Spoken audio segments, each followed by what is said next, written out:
한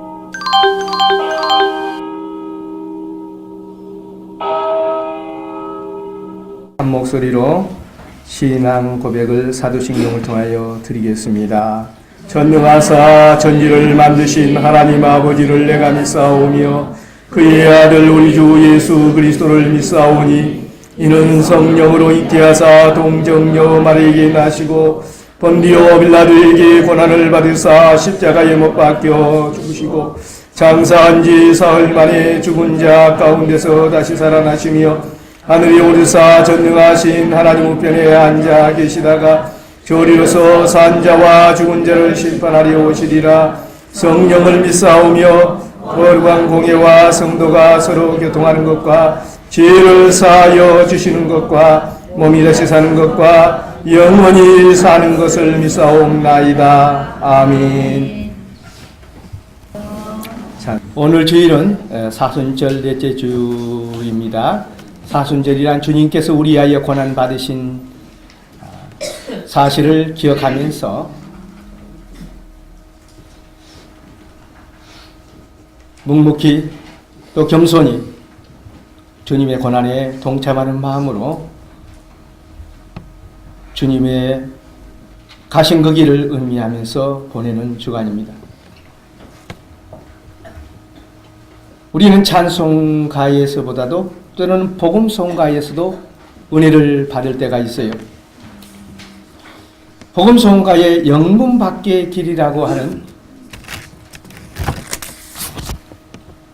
찬송이 있습니다.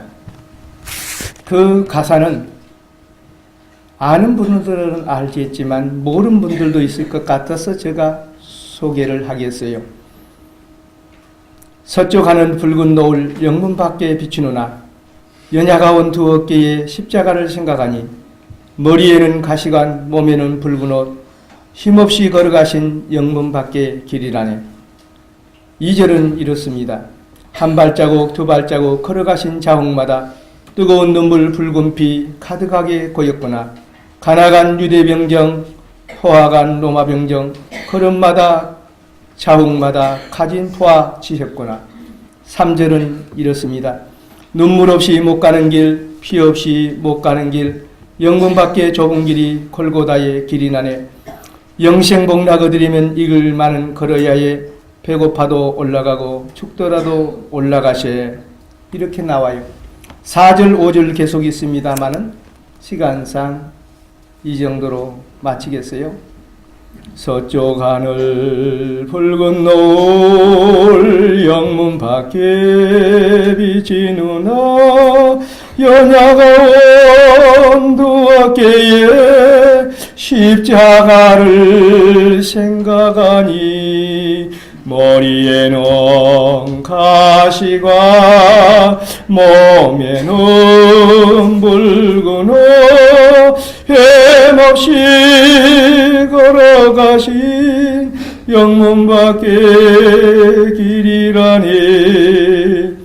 주님께서 한 발자국 두 발자국 십자가를 지시면서 영문 밖의 길 고난의 길 십자가의 길을 걸어가면서 뜨거운 눈물 붉은 피를 가득히 흘리고 로마병정 포화간 유대병정 앞에 십자가에 꽝꽝 못 박혀서 우리 위하여 죽으시고 우리 죄를 담당하시고 돌아가셨어요. 사순절은 이 주님의 십자가와 고난을 묵상하면서 경건하게 하루하루를 믿음으로 보내는 주간입니다. 찬송가의 저 높은 곳을 향하여 있어요. 이것이 영화로도 나왔습니다. 주기철 목사님의 영화로 나왔는데 저도 그 영화를 보고 눈물을 많이 흘렸어요. 윤복희 씨가 그 노래를 부르면서 영화가 쭉 나와요. 저 높은 곳을 향하여 날마다 나아갑니다. 내 뜻과 정성 모두 날마다 기도합니다.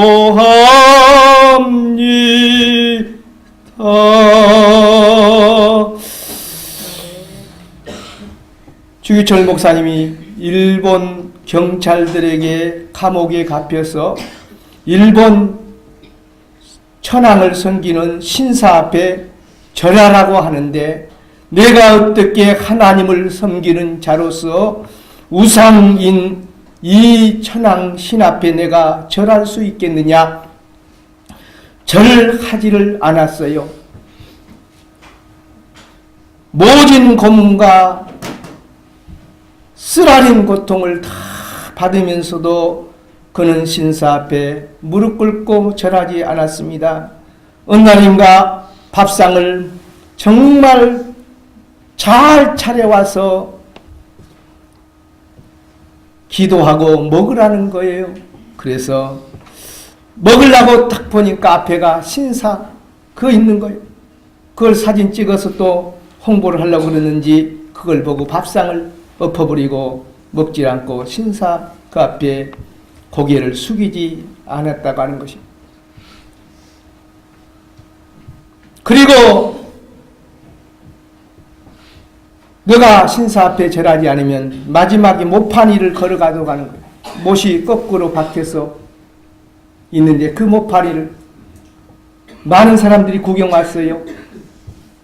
근데 그는 끝까지 신사에 절하지 않고 그 모파니를 걸어가는데 발 등으로 못이 삐쳐나오면서 끝까지 걸어가고 쓰러져요.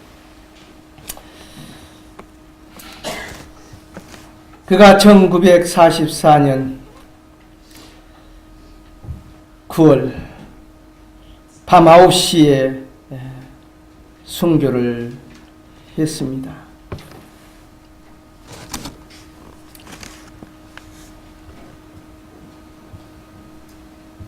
예, 주기철 목사가 그렇게 모진 고문과 고통 속에 하나님을 섬기고 신사에 참배하지 아니하고 목숨을 걸고 순교하면서 이 믿음을 지켰을까요? 그는 예수 그리스도의 십자가와 부활의 복음을 알았기 때문입니다. 오늘 성경에 하나님이 우리를 사랑하셔서 자기의 아들을 아끼지 아니하시고 우리 모든 사람을 위하여 내어주셨다 말씀이에요. 하나님께서 자기의 사랑하는 독생자 예수님을 이 땅에 보내셔서 아끼지 아니하시고 우리 죄를 담당하시고 십자가 위에 죽도록 하셨다는 것입니다. 그리고 예수님은 그 사랑의 십자가, 무거운 십자가, 고통의 십자가를 지시고 우리를 구원하고 사랑하였기에 그 십자가에 죽었다는 것입니다. 주기철 목사님은 이것을 깨달았어요. 뿐만 아니라 그는 부활의 주님을 믿었어요. 예수 그리스도는 십자가에 죽었지만은, 그리고 무덤에 장사 지냈지만은 그가 예언한 그대로 3일 만에 돌문을 열고 부활하셨어요. 아멘. 그리고 제자들에게 나타나서 내가 살아났다. 12제자에게와 120명의 제자들에게와 500여 제자에게 40일 동안 내가 죽었다고 살아났다 이렇게 말씀하시고, 그리고 40일 후에 승천하셔서 오늘 성경 본문에 나온 대로 하나님 우편에 계셔서 지금도 저와 여러분을 위하여 기도하고 계시는 부활하신 살아계신 주님인 것입니다. 아멘. 누가 우리를 정죄하여 죽으실 뿐 아니라 다시 살아나신 이는 그리스도 예수시니, 다시 살아나신 이는 그리스도 예수시니, 다시 살아나신 이는 예수 그리스도니, 그는 하나님 우편에 계신 자요 우리를 위하여 간구하시는 자신이라 그랬어요. 예수 그리스도는 십자가에서 저와 여러분을 위해서 죽으실 뿐만 아니라 3일 만에 부활하시고 승천하셔서 하나님 우편에서 지금도 우리를 위하여 기도해 주시는 것입니다. 아멘. 여러분과 저는 도마보다도 어떻게 보면 복이 있는 사람입니다. 아멘. 예수님의 12제자 가운데 한 명은 예수님을 팔아버려서 멸망길로 갔지만 11명의 제자들 가운데 간 제자는 예수님께서 나타나서 직접 보이지 않았으면 그가 죽을 때까지 예수님을 안 믿을 사람입니다. 사람이 도마 위에 올라가 봐야 그 사람이 진가를 안다고 하는 말이 있는데 바로 그 이름이 도마라는 제자였습니다. 도마는 다른 제자들이 예수님이 부활하신 것을 보았다 말을 해도 내가 직접 눈으로 보고 그 옆구리나 손에 못자국을 만져보지 않고는 믿지 않겠다 그랬어요.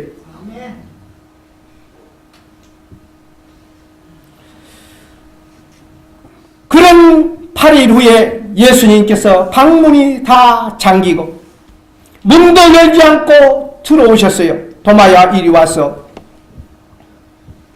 내 손의 못자국과 옆구리의 창자국을 만져보고 믿음 없는 자가 되지 말고 믿은 자가 되라 이렇게 말씀했어요.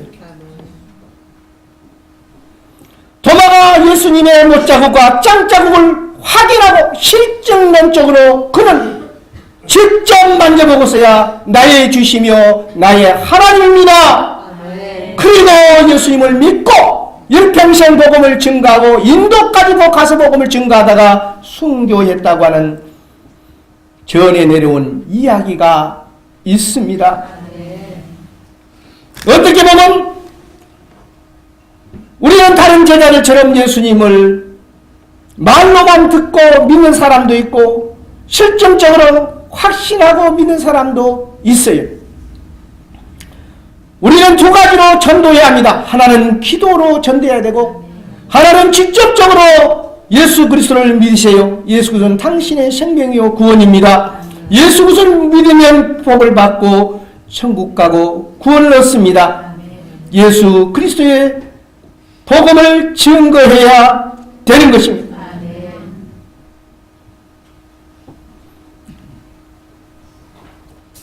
미시오 데이라는 말이 있어요. 하나님이 선교하신다. 우리가 열심히 전도하면 선교합니다. 제가 오늘 기막힌 간증을 하나 하겠어요. 제가 새벽마다 기도하는 거 있어요. 정치인, 경제인, 언론인, 교육가들이 회개하고 구원받게 하여 주옵소서. 의료인, 법적인, 과학자들이 회개하고 오늘도 구원받게 주옵소서. 노동자, 농민들이 회개하고 주님을 영접하고 사람이 떡으로만 살 것이 아니요 하나님의 입으로 나오는 모든 말씀으로 살 것이 있는데 하나님 말씀 받고 구원받게 하여 주옵소서. 연예인, 체육인, 예술인들 뿐만 아니라 교도소에 있는 심령들까지 기도합니다. 그런데 교육가들 가운데서 오늘 아침에 보니까 그 사람이 왜 구원받았겠느냐? 내 기도도 응답되지 않았겠느냐는 것입니다. 서우영 교수라는 분이 있어요. 이분이 CTS 간증으로 나왔습니다만 이분은 불교 집안에서 태어났고 부모님들이 불교 절간을 왔다 갔다 다람쥐처럼 가는 그런 부모였고요. 자기도 불교 대학에서 공부를 했고 논문 학위를 불교에 대한 학위를 썼어요. 그리고 자기는 불교를 전 세계에 퍼뜨리겠다 그런 대단한 야심을 가진 여자예요. 근데 자기가 논문을 마치고 난 그날 밤에 새벽 3시쯤 자기가 이제까지도 듣지도 깨지도 못했던 체험하지 못한 체험을 한 거예요. 갑자기 자기가 일어났는데 목소리는 너무너무 아름다운데 그 말이 무슨 말인지를 모르겠다. 1시간 동안 그렇게 그 아름다운 말을 하는 거예요. 그리고 잠이 들었어요. 그런데 똑같이 그 다음날 새벽 3시에 또 그런 말을 하는 거예요. 정말 놀라운 아름다운 말이었어요. 자기가 한 번도 듣지도 못한 말이었어요.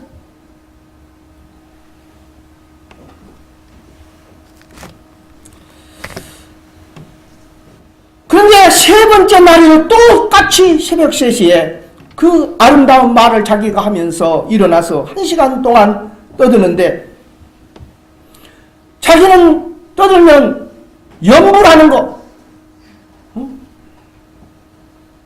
가장 쉬운 건 나도 할 줄 하나 하는 거 있어요. 나무아부탑을 간신보살 쟁쟁쟁쟁쟁, 이걸 할 줄 아는데 이런 말이 나오고 계속 나와 있는데 그것이 아니고 전혀.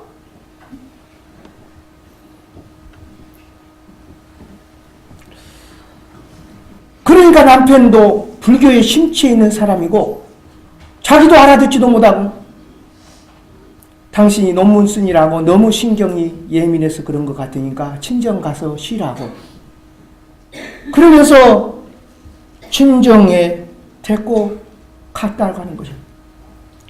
근데 친정 문으로 들어가려고 하는데 뒷문에 딸이 온다고 하니까, 그 집은 굉장한 가문이요. 교육과 가문이고 부러울 것이 없는 가문인데 딱 뒷문에 가더니 자기는 안 들어가겠다는 거예요. 아버지가 들어오라 해도 안 들어가겠다. 그러면서 하는 말이, 자기도 모르는 사이에 아버지는 나를 낳으신 육신의 아버지입니다. 내 아버지는 따로 있습니다. 자기도 알지 못하네. 한 번도 교회 간 적이 없기 때문에 모르는 말을. 하늘에 계신 분이 나의 아버지입니다. 그러더래요. 그러면서 또 하는 말이, 여기는 내 집이 아닙니다. 그럼 내 집이 어디냐? 아버지가 물으니까 내 집은 하나님 아버지 계신 집입니다. 그러니까 그럼 너가 죽어야 가겠네? 그러니까 아닙니다. 나는 교회를 가야겠습니다. 교회가 내 집입니다. 그러니까 집안이 발딱 뒤집어졌어요. 그래서 강제로 집으로 들인 다음에 방문을 잠갔어요.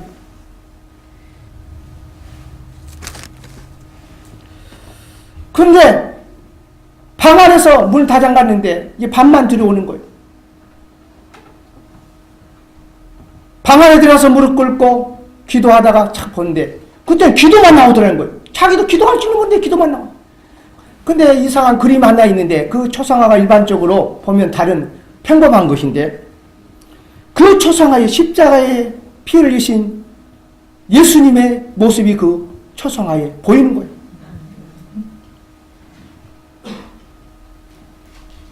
그러면서 그 심령이 뜨거워지기 시작하고 거기서 주님을 만난 거예요.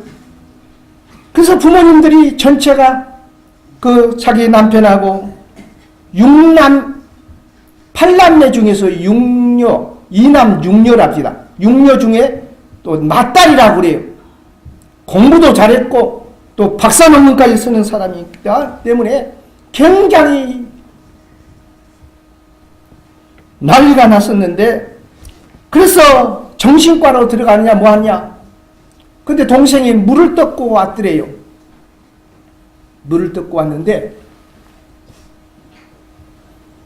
그 물을 안 먹겠다고 패챙겨쳤는데, 그러면서 그 유리창이 깨지고, 그 유리창 깨진 것이 자기 손등에 맞아가지고, 손에 맞아가지고 찢어져가지고 피가 많이 흘렀다는 거예요. 그렇게 급하니까 병원에 데리고 갔다는 거예요. 그래서 병원에 가서 쉬면서 치료를 받았는데,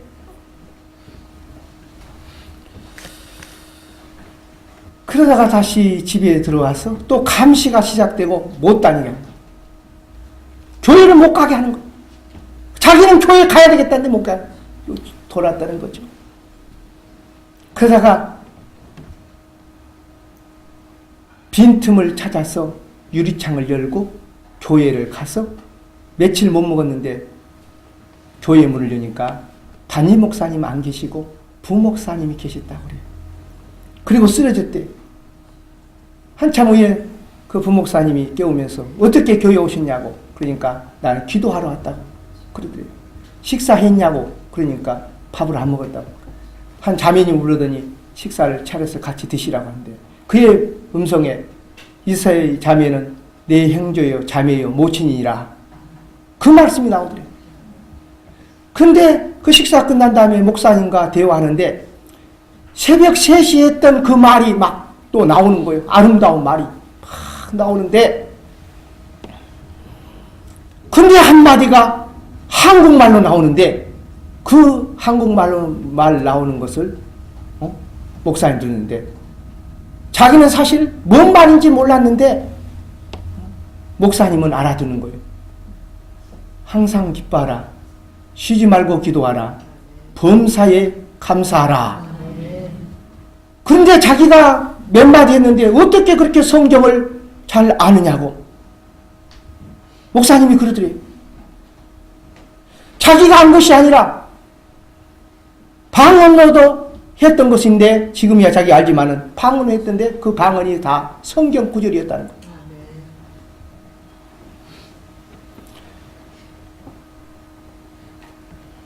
그리고 교회에 있다고 하니까 이제 부모님들이 찾아왔어요.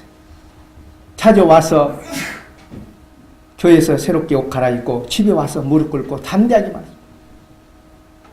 부모님, 이제까지 우리는 불교 섬겼지만 우리는 하나님 섬겨야 삽니다. 하나님 믿어야 삽니다. 하나님께로 나아가야 삽니다. 내가 얼마나 과거에 불교에 심취했고 불교 논문까지 쓰지 않았습니까? 하나님께서 너는 내 자녀고 너 가정을 구원하라. 그러니 하나님 믿어야 됩니다. 그리고 그 가정을 뒤집어 놓았어요. 그래서 예수 믿게 하고 그분이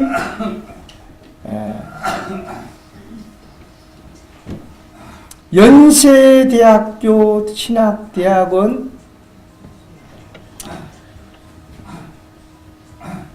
교수로 계십니다. 하나님께서 급하니까 그렇게 불교 논문을 쓰고 불교를 전 세계에 퍼뜨리려고 하는 이 사람을 꺾어가지고 하나님 믿게 하고 그 과정 전체를 구원하게 하고 CTS를 통해서 전국에 판명됐는데 나는 몰랐어요.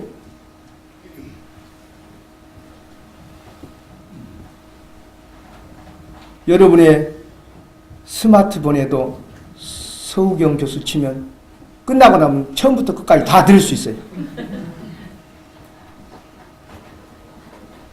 십자가에 달리신 예수 그리스도를 그는 만나고 완전히 뒤집어진 거예요. 변화된 거예요. 생명의 종교를 찾는 거예요. 구원의 종교를 찾고 예수 믿고 이제 자기는 어디든지 가서 복음을 증거하겠다는 거예요. 그 영국까지 갔어요.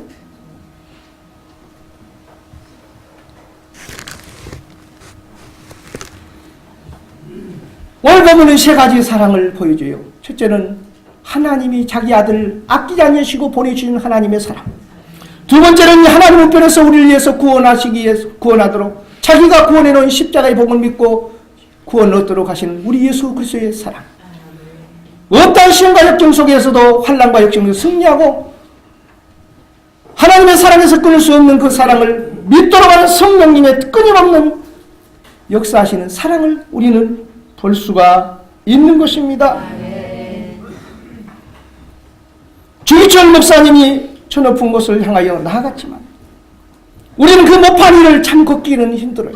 저도 힘들어요. 저 자신도 죽고 여러 번 고백을 했어요. 이 몸이 죽고 죽어 일백품 고쳐지고 팩볼이 진토되어 넋이라도 있건 없건 주님 향한 일편단심 카지수이시라. 정몽주의 시를 리메이크해서 정몽주는 고리에 망해가는 왕을 위해서 목숨을 치지만 나는 나를 위해서 십자가를 죽으시고 나를 위하여 부활하셔서 영원한 천국까지 나를 이끌어 주신 주님을 위해서 이 목숨 바칠 수 없겠느냐 하는 마음을 가지고 고백하면서 신앙생활을 해요.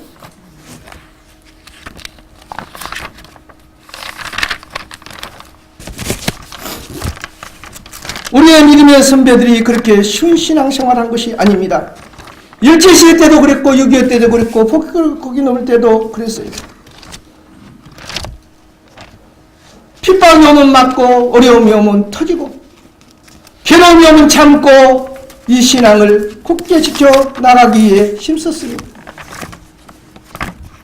1885년 알렌 박사가 이 땅에 와서 복음을 심고 1885년 언더드와 알렌드주가 아펜젤레가 생명을 걸고 와서 복음을 증거했어요. 이영만이 친구 없고 친척 없고 낯설고 물서고 모든 것이 서는 이곳에 와서 생명을 바쳐 복음을 증거했어요. 그러기 전에 토마스 선교사님 부부가 우리 민족의 구원을 위하여 영국에서부터 와서 런던 선교의 본을 받아서 복음을 증거하다가 대동강에서 목이 베어서 죽었어요. 그 목이 될 때 그가 갖고 있던 중국에서 번역한 성경책을 자기를 목을 치는 사람을 줬어요. 뒤에서 이 사람이 그 책을 가지고 산에 가서 읽다가 예수를 믿게 되고 이 땅의 복음이 점점 전파돼서 수많은 영혼들이 하나님께로 돌아오는 것을 볼 수가 있어요. 그런데 이 토마스 선교사님의 일대기를 잠깐 보니까 눈물 없이는 볼 수가 없어요. 중국 선교사로 와서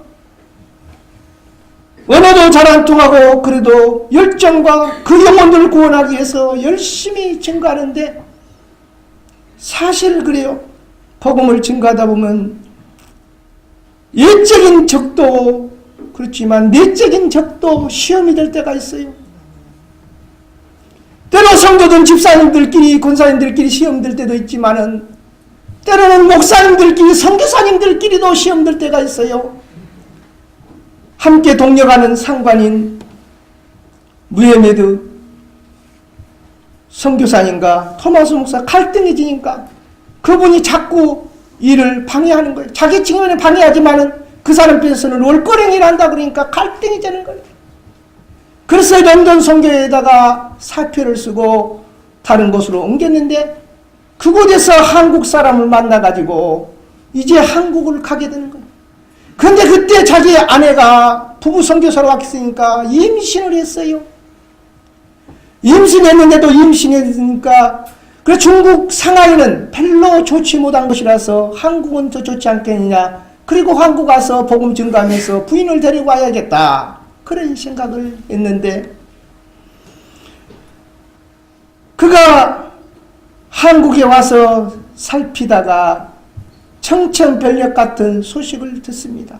그의 부인이 자기와 함께 선교사로 왔던 친구 선교사님 부인이 돌아가셨다는 말을 듣고 충격에 빠져가지고 임신했던 자기가 임신했던 것이 사상이 된 거요. 그 피를 흘려서 아이를 낳았어요. 그런데 그 아이를 낳을 때 피를 많이 흘려가지고 치료를 못하니까 또 중독이 돼갖고 그 감염이 돼서 결국은 죽었어요. 근데 그가 죽기 전에 편지를 썼는데 사랑하는 남편에게 위로하고 사랑한다는 말을 나는 아이가 비록 유산되었지만은 너무 걱정하지 마세요. 나는 이겨나갈 수가 있어요. 힘을 내세요. 그러면서 편지를 보냈어요. 토마스 선교사님이 유산됐다는 말을 듣고 평양에서 중국 상하이로 와서 보니까 방문료를 가는데 아무 인기척이 없어. 보니까 피를 흘렸는데 필작 마지막 끝에는 부인이 돌아가신 거예요. 얘기를 낳고 얘기를 묻었지만은 중독으로 인해서 염증이 와서 죽었어요. 그리고 그 시신을 붙들고 얼마나 울었던지 그리고 외국인 선교 묘역에다가 묻고 하나님을 원망하지 아니하고 주님 내가 이 고난과 이 십자가를 감당하겠습니다. 내가 한국에 가서 복음을 증거하겠습니다. 그리고 한국을 왔는데 한국에서 복음을 증거하기 전에 중국 배가 평양을 공격하는 그때쯤이 돼서 같은 패인 줄 알고 결국 조선 순경들이 잡혀서 술락군이죠. 잡혀서 목이 잘렸어요. 그러면서도 성경책 주고 복음을 증거했어요. 그 순교의 피가 흘려서 이 땅의 복음이 더욱더 활발히 증거된 줄 믿습니다. 여러분과 제가 그저 예수 믿고 천국 가고 그저 믿고 하나님의 자녀가 된 것 같지만 그런 하나님의 미랄이 떨어져서 죽음으로 말미암아 30배, 60배, 100배, 1000배, 만배, 1000만배 결실을 맺었다 하는 것입니다. 요즘에 강남에 바람난 여자들이 많다고 그래요. 한국교회에 바람났다 하는 말이 있어요. 예수님 버리고 세상 친구, 세상 쾌락, 세상 연락을 신랑 삼고 바람난 한국의 성도들이 많다고 그래요. 어떻게 보면 나를 책망한 것이 아닌가 생각이 들어요. 주의 종들을 책망한 것이 아닌가 생각이 들어요. 누구를 뭐라고 말할 수 없이 내가 주님의 십자가의 복음을 알고 그 부활의 능력을 알고 그 구원의 값진 은총을 안다면 내가 이렇게 나태하게 신앙생활해도 되겠는가? 세상과 타가며 살며 신앙생활이 되겠는가? 우리는 반성해 보아야 될 줄 믿습니다. 참으로 깨는 생활, 우리는 때로 환난 때가 있고 평탄할 때가 있어요. 항상 신사참배하고 6.25 공산주의가 있을 때가 아니에요. 평탄할 때에는 낮이요, 고난과 역경이 올 때는 밤입니다. 그런데 지금은 밤이라고 아니고 낮이라고 할 수 있어요. 낮일 때는 열심히 복음을 증거해야 합니다. 베드로가 성경에 충만하여 다되 복음을 증거하니까 3,000명, 5,000명 복음이 증거된 줄 믿습니다. 지금은 한국을 통해서 전 세계를 복음화시킨 데 2만 5천 명의 선교사를 보내고 있어요. 이 선교사 가운데 여러분도 선교사라는 사실을 잊지 말기를 바랍니다. 고인 선교사가 있고 샌딩 선교사가 있어요. 가는 선교사가 있고 보낸 선교사가 있고, 그래서 우리 교회도 선교비를 조금씩 걷어서 인도로 보내지 않습니까? 필리핀에도 몇 년 동안 보냈어요. 우리는 이 복음을 전 세계 땅가운데 증거할 뿐만 아니라 이 복음 속에 살면서 우리 남양주와 구리시와 경기도를 복음화시키는 경성하는 교회로서의 굳게 서야 될 줄 믿습니다. 하나님은 이 구원의 복음이 너무 중요하기에 하나님의 아들까지도 십자가에 못 박혀서 죽게 하시고 그 값비싼 생명의 값을 치르시고 저와 여러분을 사망에서 사탄의 손에서 어둠에서 건져내서 구원해내시고 부활의 복음으로 영원한 천국까지 인도한다는 사실을 확실히 믿고 이 복음에 굳게 서 나가며 주님의 거룩한 뜻을 이루어가는 모든 성도들이 될 수 있기를 바랍니다. 십자가의 복음은 오늘도 능력으로, 부활의 복음은 오늘도 능력으로, 성령의 복음은 놀랍게 능력으로 역사하는 것입니다. 일본 사람들이 예수를 안 믿는다 할지라도 이 십자가의 복음과 부활의 복음은 전파되고 있습니다. 이 이야기만 하고 마치겠어요. 일본 사람들은 가다오카 씨를 중무원의 아버지라고 부른다고 해요. 왜 그러느냐? 그는 4차례나 일본 중무원 의장을 역임한 사람이랍니다. 한 번 국회의장 하기가 쉽지 않죠. 2번 하기는 더 어려워요. 3번 하기는 더 어렵습니다. 근데 이분이 얼마나 훌륭했던지 4번이나 했던 것입니다. 이 가다오카 씨가 원래 불교 독실한 신자였다고 그래요. 근데 그가 미국에 가서 공부를 하는 중에 어느 날 기가 막힌 일을 당했어요. 안개 낀 철길을 건너가다가 기차에 치이는 사고를 당했어요. 근데 그가 죽지 않고 목숨이 살아났는데 그때 하나님을 만났다는 겁니다. 그리고 그가 변화되어서 그로부터는 무슨 일이 있든지 주일날은 교회에 나가서 예배를 드리고, 그리고 먼저 가서 문간 앞에서 교인들의 안내를 하고, 우리처럼 신발 신고 들어온 것이 아니라 신발 벗고 들어가기 때문에 신발을 올려놓는 정리하는 일을 했다고요. 국회의원, 의장 정도가 그런 일을 할 수가 있겠어요? 그가 그리스도를 만났고 그리스도께서 나를 위하여 십자가에 죽으시고 희생하시고 섬겼는데, 나도 주님의 형제들을, 교회를 섬겨야 되겠다. 그 섬기는 마음으로 교회를 섬겼다고 하는 것입니다. 여러분,